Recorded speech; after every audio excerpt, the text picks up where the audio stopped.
ఇవాళ ద్వారకా తిరుమలలో నేను ఎన్నుకోబడిన తర్వాత మొట్టమొదటి బోర్డు మీటింగ్ ఇవాళ నిర్వహించడం జరిగింది. అందులోనూ డైరెక్టర్స్ అందరూ కూడా నామినేట్ అయిపోయిన తర్వాత ఇది ఫస్ట్ బోర్డు మీటింగ్. ఈ ఫస్ట్ బోర్డు మీటింగ్ లో వివిధ అంశాలు అంటే ద్వారకా తిరుమల అభివృద్ధికి సంబంధించినటువంటి వివిధ అంశాలు ఇవాళ చాలా కూలంకుషంగా చైర్మన్ గారు ఉన్నారు, అదేవిధంగా ఈఓ గారు ఉన్నారు, ప్రధాన అర్చకులు ఉన్నారు, బోర్డు మెంబర్స్ బోర్డు సభ్యులు అందరూ ఉన్నారు.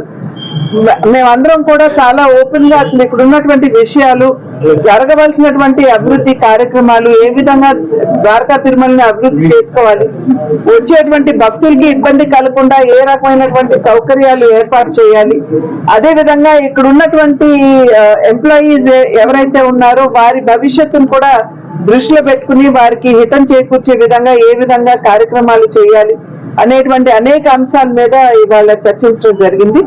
బోర్డు సభ్యులు కూడా వారు నామినేట్ అయిన తర్వాత బోర్డు మీటింగ్ జరగకపోయినా వారు ఇక్కడ ద్వారకా తిరుమలలో ఇక్కడికి వచ్చి సందర్శించి ఇక్కడ ఉన్నటువంటి విషయాలు వారు కూడా అవగాహన చేసుకుని బోర్డు మీటింగ్ లో వారందరూ కూడా ఈ విషయాలన్నీ కూడా లేవనెత్తడం జరిగింది. వారందరినీ కూడా నేను అభినందిస్తున్నాను. ఎందుకంటే ఏదో నామినేట్ చేయబడ్డాం కదా కొంచెం అనుభవిద్దాము అనేటువంటి భావన కాకుండా ఏదైతే పదవి వచ్చిందో ఆ పదవి మాధ్యమంగా ఇక్కడికి వచ్చేటువంటి భక్తులకి ఏ విధంగా సేవ చేయాలి అనేటువంటి ఆలోచనతోటి వారు ఉన్నారు. కాబట్టి ఖచ్చితంగా ద్వారకా తిరుమల ఇప్పటికే చాలా అభివృద్ధి చెందింది. మరింత మెరుగ్గా ఆ భగవంతుడి అనుగ్రహంతో ద్వారకా తిరుమలేశ్వరి ఆశీర్వాదంతో మరింతగా అభివృద్ధి చెందుతూ ముందుకు వెళ్తుందని చెప్పి మేము అందరం కూడా భావిస్తూ సుధాకర్ రావు గారికి చైర్మన్ గారికి ప్రత్యేకించి నేను నా ధన్యవాదాలు తెలియజేస్తున్నాను. ఎందుకంటే ద్వారకా తిరుమల కాకుండా కింద ఉన్నటువంటి గ్రామంలో కూడా ఏ విధంగా అభివృద్ధి పనులు చేయాలనేటువంటి విషయం మీద కూడా వారు మరి వెంకటరాజు గారితో స్థానిక శాసనసభ సభ్యులు వారి ఇరువురు కూడా చర్చించుకున్నారు. కనుక అన్ని కింద ఇక్కడ ద్వారకా తిరుమల యొక్క సహకారంతో కింద ప్రాంతం కూడా అభివృద్ధి చెందుతుందని చెప్పి నేను గట్టిగా విశ్వసిస్తూ వారందరికీ కూడా నా అభినందనలు శుభాకాంక్షలు తెలియజేస్తాను.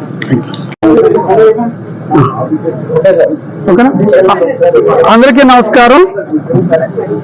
ఇక్కడ దేవస్థానం ఏదైతే నూతన బోర్డు ఏర్పడిన తర్వాత ప్రమాణ స్వీకారాలు అయిన తర్వాత తొలిసారిగా బోర్డు సభ్యులందరూ కూడా సమావేశం అవడం జరిగింది.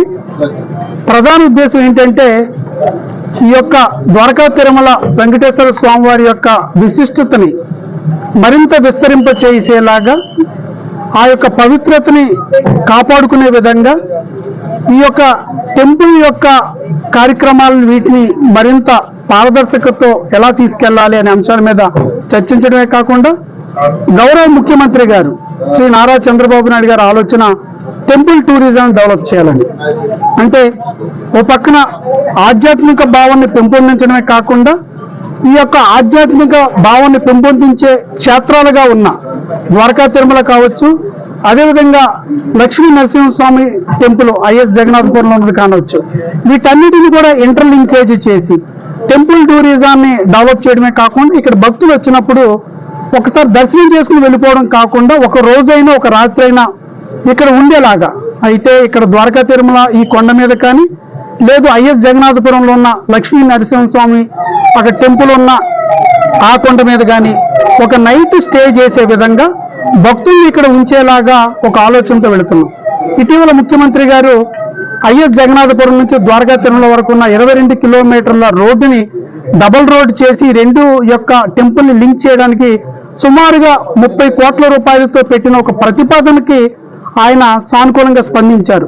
అలాగే గౌరవ ఉప ముఖ్యమంత్రి గారు పవన్ కళ్యాణ్ గారు కూడా ఒక ప్రత్యేక శ్రద్ధ వహిస్తున్నారు. వీటి యొక్క ఫలితం భవిష్యత్తులో కూడా ఐఎస్ జగన్నాథపురం టెంపుల్ని కూడా అభివృద్ధి చేయడం, ఈ రెండు టెంపుల్ని లింక్ చేయడం, ఈ రెండు టెంపుల్ కూడా టెంపుల్ టూరిజంగా డెవలప్ చేయడం, వీటితో పాటుగా భక్తుల యొక్క సంతృప్తి స్థాయిని పెంచడం ఎలా అనేది కూడా చర్చించాం. అంటే ఇక్కడ భక్తులు వచ్చినప్పుడు ఒక ఆధ్యాత్మిక భావంతో వచ్చినప్పుడు ఇక్కడ దర్శనం చేసుకుని మళ్ళీ తిరిగి వెళ్ళే వరకు కూడా వాళ్ళని మనం ఏ రకంగా వాళ్ళకి అన్ని రకాలుగా మనం సౌకర్యాలు అందించగలుగుతాం, అదేవిధంగా వాళ్ళని ఒక భావనతో ఎలా తిరిగి పంపగలుగుతాం, మళ్ళీ తిరిగి ఇక్కడికి రావాలనే సంకల్పాన్ని కల్పించే విధంగా ఎట్లా ఏర్పాట్లు చేయాలనేది ఇటీవల కాలంలోనే క్యూ కాంప్లెక్స్ కూడా మనం ఓపెనింగ్ చేసుకున్నాం. చాలా అద్భుతంగా సుమారు 1800 మంది ఆ యొక్క దర్శనానికి ముందుగా ఆ ఉన్న రద్దీని బట్టి ఇక్కడ మనం అకామిడేట్ చేసి 1800 మందిని మళ్ళీ దర్శనానికి పంపించే విధంగా అలా భక్తులకి అన్ని రకాలుగా వసతులు కల్పించడం ఒకటి. అలాగే ఎంపీ గారు కూడా ఒక ప్రతిపాదన తీసుకొచ్చారు.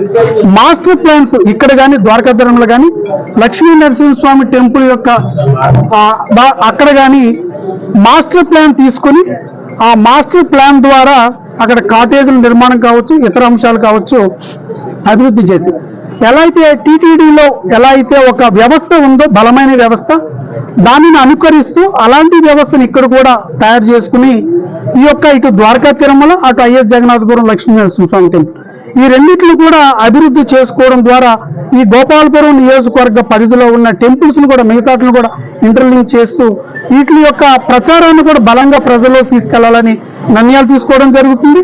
అదేవిధంగా ఖచ్చితంగా నూతన ప్రభుత్వం ఏర్పడిన తర్వాత కూటమి పాలన వచ్చిన తర్వాత ఈ యొక్క దేవాలయాలకు కానీ ఆధ్యాత్మిక భావనకు కానీ ఎట్లాంటి మనం ప్రాధాన్యత ఇస్తున్నాము అనేది కూడా తెలియజేసే విధంగా అంటే ఒక స్పష్టమైన మార్పుని తీసుకురావాలనే ఆలోచనతో పెడుతున్నాం. ఒకటి భక్తులకి ప్రసాదాల దగ్గర నుంచి దర్శనాలు కావచ్చు, మళ్ళీ తిరిగి వాళ్ళ గృహాలు చేరుకునే వరకు జరిగే ప్రతి ప్రక్రియలో కూడా అనుసంధానం